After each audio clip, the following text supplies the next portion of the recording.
O debate sobre populismo é um daqueles assuntos imortais da política, né? Vira e mexe, isso surge como um tema por uma razão ou por outra.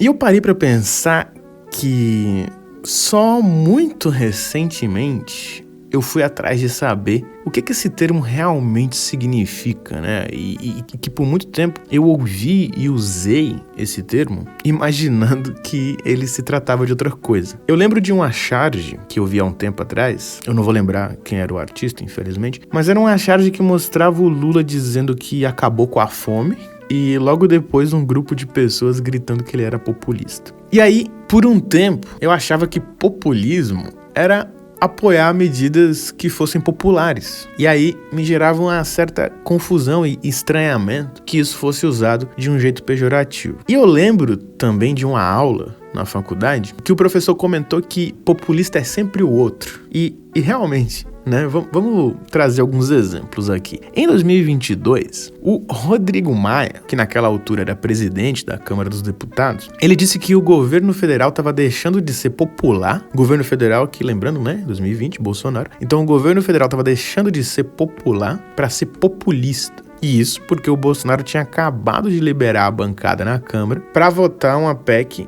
que alterava a distribuição dos recursos pela União para o Fundo de Participação dos Municípios e aumentava os repasses para os municípios. No mesmo ano, o José Guimarães, deputado federal pelo PT do Ceará, ele chamou o programa Renda Brasil de delírio populista. Lembrando que esse programa nada mais é do que a versão bolsonarista do Bolsa Família, né? E o Dória, também em 2020, ainda como governador de São Paulo, também criticou esse auxílio emergencial de R$600, chamando isso de populismo. Em 2019, o Carlos Pio, que é um economista e era então secretário executivo da Câmara de Comércio Exterior do governo Bolsonaro, ele comparou o Trump, a Dilma e o Lula, chamando todos os três de líderes populistas que desprezam instituições democráticas. E já em janeiro de 2023, o Ronaldo Caiado, governador de Goiás, do União Brasil, disse que o Brasil estava sufocado por um governo populista e demagógico. E o Demérito Magnoli, que é um sociólogo e colunista, acusou o Reinaldo Azevedo, que dispensa apresentações, de fazer parte da esquerda populista. Então eu acho que com isso fica claro que cada um tem um populismo para chamar de seu, né? Ou melhor, cada um tem um populismo para chamar o outro de populista, né? E pensando nisso, eu queria compartilhar com vocês esse artigo chamado Engajamento e Populismo, a presença digital de Lula e Bolsonaro nas eleições de 2022 no Twitter, que foi escrito pela Tatiana Chicarino e pela Desirê Luize Conceição, duas cientistas políticas e professoras da Fundação Escola de Sociologia e Política de São Paulo, e elas escreveram junto com a Mércia Alves, que é doutora em Ciência Política pela Universidade Federal de São Carlos. Vocês já sabem, mas não custa repetir, o link de acesso para o artigo vocês encontram aqui na descrição do episódio, beleza? Então bora lá!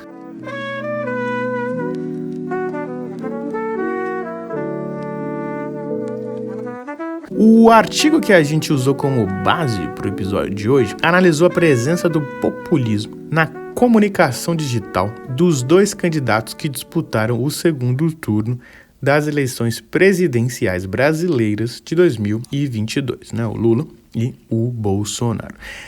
E a ideia central é que os dois usaram estratégias populistas, especialmente no jeito como eles se comunicavam nas redes sociais, onde o ativismo digital e a construção simbólica, nós contra eles, tem um papel fundamental.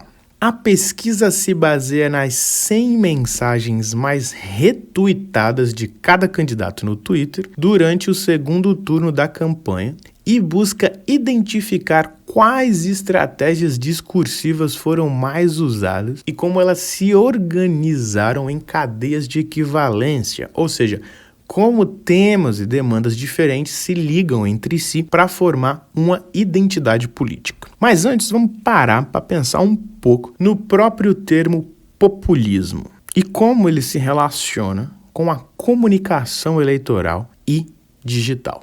Bom, Nesse trabalho, o populismo é entendido como uma forma de comunicação política que não depende de uma ideologia específica, mas sim de uma maneira de construir o discurso público. Isso acontece por meio de uma divisão entre nós, o povo, e eles, a elite ou inimigos, onde sempre tem um grupo excluído. Além disso, o populismo se baseia na união temporária de várias demandas sociais em torno de um elemento central, que pode ser um líder ou uma causa. Se a gente pegar, por exemplo, aqui então o Bolsonaro, que é um dos personagens aqui da pesquisa, só para exercitar um pouco tudo isso que a gente acabou de descrever. Bom, no caso dele, o nós seriam então os cidadãos de bem, os patriotas, e o eles seriam os comunistas, entre várias aspas, os globalistas, enfim. E você tem, no caso do bolsonarismo, a união de várias demandas em torno da própria liderança, Para os evangélicos, o Bolsonaro representa a defesa das pautas conservadoras. Para os armamentistas, ele representa a defesa do acesso às armas. Para o agronegócio, ele representa uma agenda completamente contrária à defesa do meio ambiente e assim por diante. Ou seja, o populismo é um tipo de discurso que pode assumir formas muito variadas, dependendo do contexto e da conjuntura.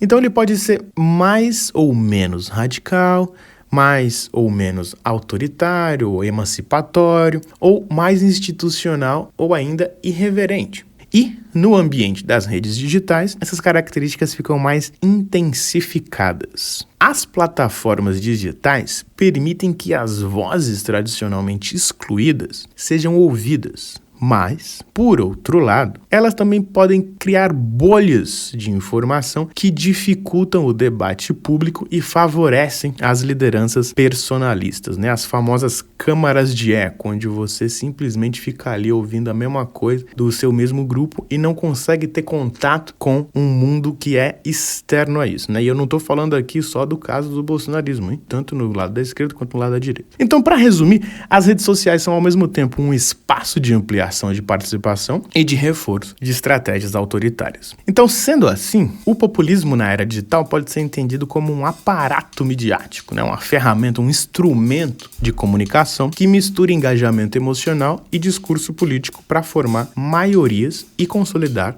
lideranças. Então não se trata de um populismo só, mas vários formatos que disputam sentido e hegemonia. Tendo tudo isso em mente, vamos dar uma olhada nos tweets e retweets das eleições de 2022.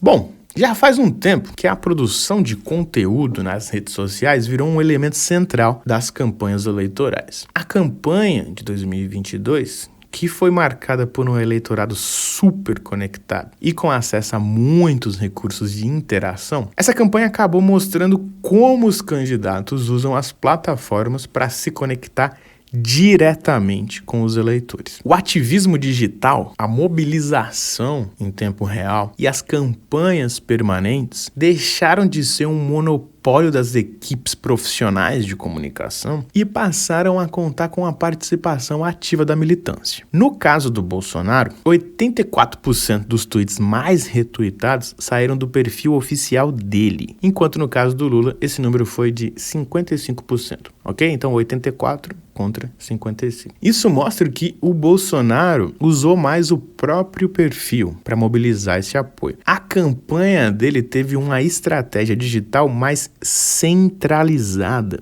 e personalizada, que é uma característica do que o artigo chama de hiperliderança. Já a campanha do Lula contou com um ativismo maior das celebridades, dos políticos e dos influenciadores, o que indica uma estratégia mais descentralizada. Então, a análise das mensagens mais retuitadas mostra como os dois candidatos construíram suas narrativas. E usando a teoria do discurso do Ernesto Laclau, as autoras identificam as principais estratégias discursivas e como elas criaram fronteiras políticas entre nós e eles. Então vamos lá. No caso do Lula, os principais eixos foram os seguintes. Número 1, democracia versus antidemocracia. O Lula, então, se apresenta como defensor da democracia e coloca o adversário, o Bolsonaro, como uma ameaça ao regime democrático. Número 2. Afetos positivos versus negativos. A campanha do Lula apostou em sentimentos como esperança e união em torno dele, fazendo a oposição ao medo e ao ódio que foram associados ao Bolsonaro. Número 3. Diversidade e integração versus homogeneização. O Lula propõe um Brasil diverso, enquanto acusa o Bolsonaro de tentar impor uma visão única e excludente do país.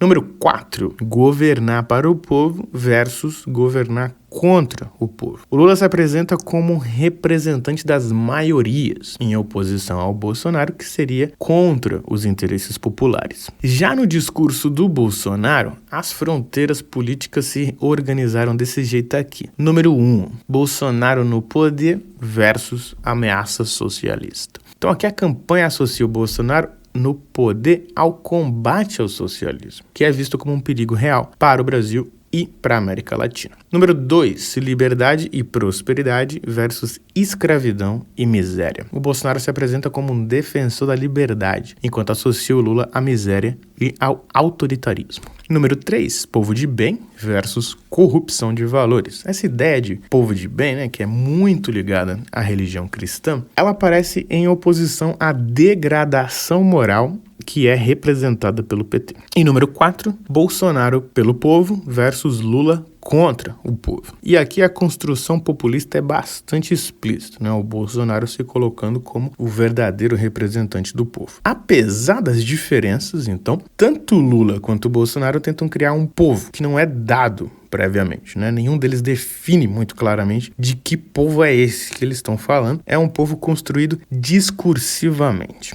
O Lula usa uma lógica adversarial, ou seja, uma disputa com oponentes reconhecidos, e o Bolsonaro segue uma lógica de amigo-inimigo, uma oposição mais radical e excludente. Então, com isso, a gente consegue entender que o perfil oficial do Bolsonaro no Twitter teve um engajamento maior durante o segundo turno das eleições de 2022, que reforça a imagem dele como hiperlíder no ambiente digital. E ele foi o principal nó de conexão na rede da própria campanha, diferente do Lula, que teve uma mobilização mais amparada em vários perfis e vozes diferentes. Ainda assim, o ativismo foi uma marca forte da campanha petista, com destaque para o envolvimento de figuras públicas e influenciadores. Isso indica que, mesmo que os estilos sejam diferentes, né, os dois candidatos usaram estratégias populistas para mobilizar os eleitores, construir identidades políticas e para estabelecer as fronteiras simbólicas entre nós e eles.